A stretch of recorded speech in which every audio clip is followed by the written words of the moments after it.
Welcome back, Dr. V, favorite Psych NP. Thanks for watching my channel. Thanks for tuning in. Today I'm going to be talking about choosing a nurse practitioner school. What are some things that I find important? What I think now as a psychiatric nurse practitioner that's DNP trained with 3 years under my belt now, what I would do and what I would recommend for nurse practitioner students and nursing students right now looking to take on that next level as a nurse practitioner. I'm going to talk a little bit about choosing a online versus an in-person program. I'm going to talk a little bit about how much your experience matters, also how much support matters, your family support, and then I'm also going to talk about cost.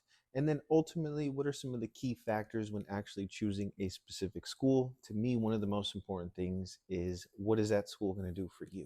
All right, so number one, online versus in person. I think that online has a lot of benefits, and so does in person. It's really going to be up to you. What type of learner are you? What worked for you in nursing school? Are you a self-driven, self-paced learner? Then maybe online might be for you. Also, how is that going to play as far as distance and then in clinicals? And then also, if you feel that a online program is going to not suit you well, like you want to be in person, you may want to consider a hybrid program where there's a little bit of both. The in-person experience is going to have a lot of open discussion where you can ask real-time questions. What is better, Abilify or lorazepam when someone is pregnant?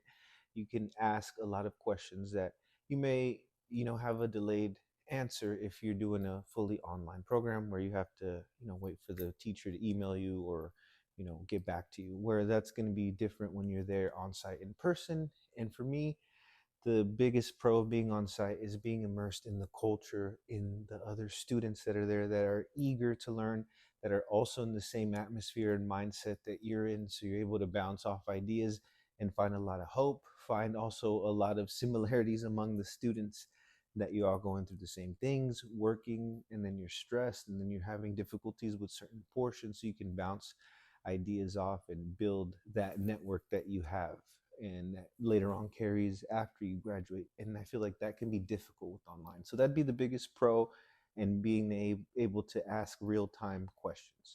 I'd say at the end of the day, when it comes back to schools, we have to remember that they're going to teach to the national curriculum. So every school is going to have a bare minimum of what they're expected to teach you.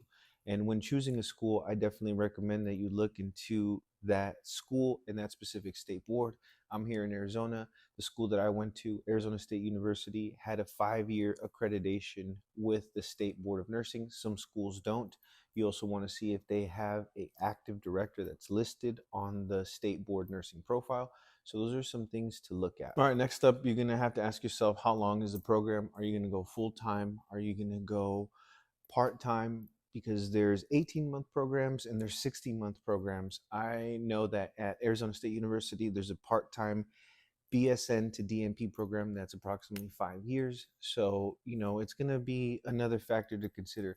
How much time you got, where are you in life, and how much pressure do you have to finish or, start a program, which is going to lead into which program would you want to choose, a master's program or a doctorate level program. At the core, clinically, they're exactly the same. They're both going to teach you the same amount of knowledge, of baseline knowledge that you need to treat someone, assess someone that has a psychiatric condition. The differences are, with the doctor of nursing practice, is you're going to have another kind of executive level in healthcare where you're going to look at the big picture, where you might position yourself to be able to do research. You're also going to position yourself to be able to be a stakeholder in the community and have more of a influence on policy and a long-term change. You're also going to have the skills and tools to be able to sit in the room and have a seat at the round table with other shareholders from the insurance company, from the lab company, from politicians, where you're going to be able to network and develop plans for improving things that we all deal with. A basic one is access to care. So you really have the tools to be able to write and articulate and speak the language of what needs to happen to have breakthroughs, to have meaningful change. And I feel like the DMP program prepares you for that with the 8 pillars of the DMP practice project system. So check that out. I know I said a lot, but at the core, you're able to sit in the room there and be taken more serious because you have that doctorate education where you can really bring that healthcare piece plus the executive piece together in order to really affect change. So I don't want to take away from master's level trained nurse practitioners. They can also teach, they can also publish research, conduct research, they can also be shareholders, they can also be all the things that a DNP can be. However, a DNP is going to have that extra year of training and also going to be exposed to different uncomfortable things. My DNP program made us speak in an auditorium that was like 500 people and to a congressperson.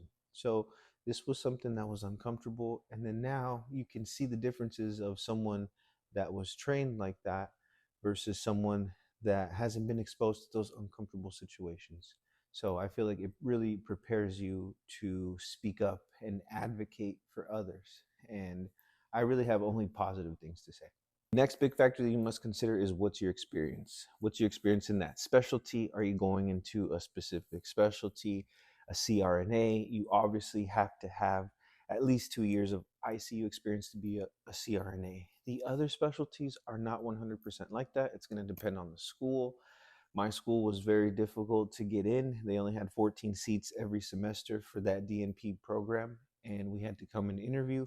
When I came to interview, it was about 60 people there, all dressed nice, looking their best, and ready and prepared. So we had to go in there and do a panel interview. So I'm glad they did that because I felt like it weeded out a lot of the people that weren't supposed to be there. And that is my personal opinion, where it comes down to at least having a minimum of 2 years experience in that field that you're going into. It's pretty common sense to me.